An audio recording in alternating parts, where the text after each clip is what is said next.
Love and the bird. The moments passed as at a play. I had the wisdom love can bring. I had my share of mother wit, and yet for all that I could say, and though I had her praise for it,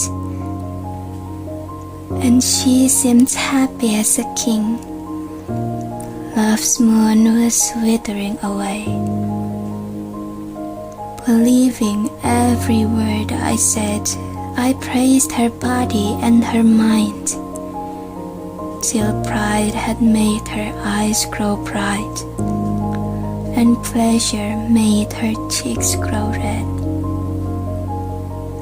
and vanity her foot fall light. Yet we, for all that praise, could find nothing but darkness overhead. I sat as silent as a stone, and knew, though she would not say a word, that even the best of love must die, and had been savagely undone. Were it not that love, upon the cry of a most ridiculous little bird, threw up in the air his marvelous moon. Assalamualaikum warahmatullahi wabarakatuh. Hello everybody, my name is Jihaan Fauziyah Alayya. So, if you're guys curious about the poem that I read, here let me explain it. My friends, I think all of you already know that the title of this poem is Love and the Bird.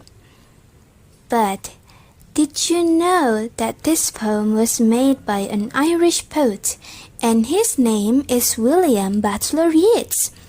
He was born in 1865 and died in 1939.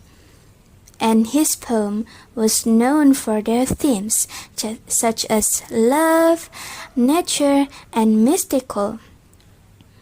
Well, from the information that I got, this poem was made by William for his lover, Maud Gonne, an Irish political activist and actress whom he loved for decades.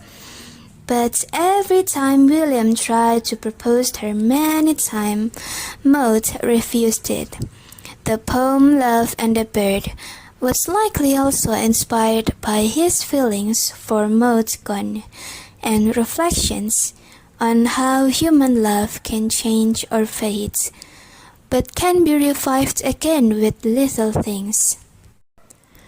And we can look at some symbols in the lines of the poem Love and the Bird that gives that meaning. Here we have love's moon.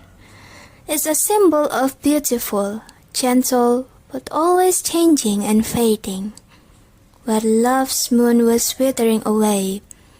This line also means that love that was once bright, beginning to fade. And the second one is little bird. It's a symbol of the soul and inspiration. The line a most ridiculous little bird refers to something that's small and unimportant, but it revives love like memories. Yeats used the word ridiculous to show that love sometimes comes from something that's simple and not rich. And then darkness overhead, a symbol of losing sense and hope in love. Despite all the praise and beauty, love can also seem dark. And then silent as a stone, a symbol of realization and acceptance, where stone represents a dead object, where love has reached a point of silence. And the last one, praise her body and mind. Yeats chose this phrase to show the two sides of love, physical and intellectual, but it's just about the world, while love not just about the world. And you guys may be wondering why Yeats used all of this word. Well, he believes that things in the world like bird, moon, lights can represent the inner matter. Yeats also uses a gentle but ironic language, like full of praise, but behind it lies an awareness of mortality. Here I give you an example. Her eyes grow bright. An impression of happiness, right? But then, followed by nothing but darkness overhead, meaning that happiness is temporary. Alright, we're done talking about the language and meaning. Next, we move to the structure and the acoustic. This poem consisting of 3 stanzas, and each stanzas have 7 lines. So, the poem has 21 lines for the total. This poem was also consisting of 8 sound syllables of each lines. I will give you an example from the first lines of the first stanza. The moments passed as at a play. We can count it: the 1, mo 2, meant 3, past 4, as 5, at 6, a 7, play 8. The moments passed as at a play, 8 sound syllable. And next, we move to the end rhyme. For the end rhyme, this poem doesn't has an organized rhyme, mostly unorganized rhyme. We can see all the stanzas has end rhyme A, B, C, A, C, B, A. Well, maybe some of you guys are wondering, but why red and said have the same end rhyme?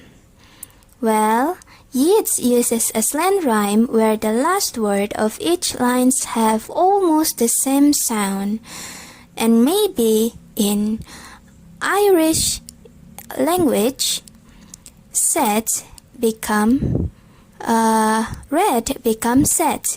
It's almost the same sound. And back again, almost the stanzas have the same rhyme, but except for one stanza.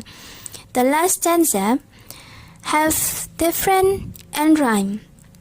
We can see here the last word moon is very different with stone and undone, because moon, un, has very different sound. That's why he doesn't involve in the rhyme with stone and undone.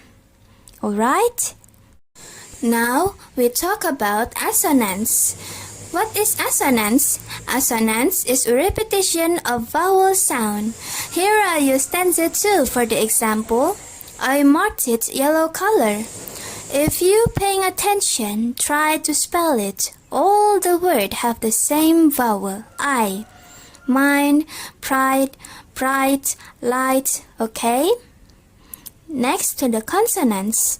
Consonant is the repetition of letters in the middle or end of a word. Here I use stanza 3 for the example. I marked it Tosca color, and some fonts I changed it to the red and orange color. If you pay attention, all of the Tosca words have the letter T in the end of the word. And if you guys are wondering where the letter in the middle of a word, you can see in the orange fonts where the word cry have the letter R in the middle of a word. Now, let's move to the rhythm. Yeats more into the free writing, different with other poets. He was adjusting the rhythm with feelings and sentence meaning, not just follow the stress pattern.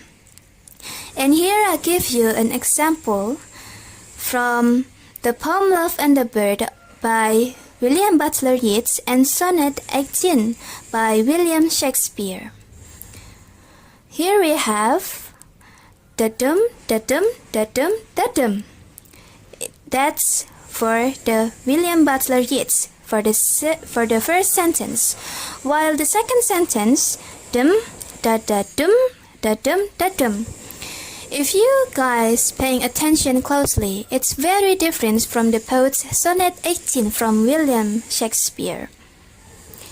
Okay, alright. I think that's all the explanation. Thank you guys for watching. Goodbye. Assalamualaikum warahmatullahi wabarakatuh.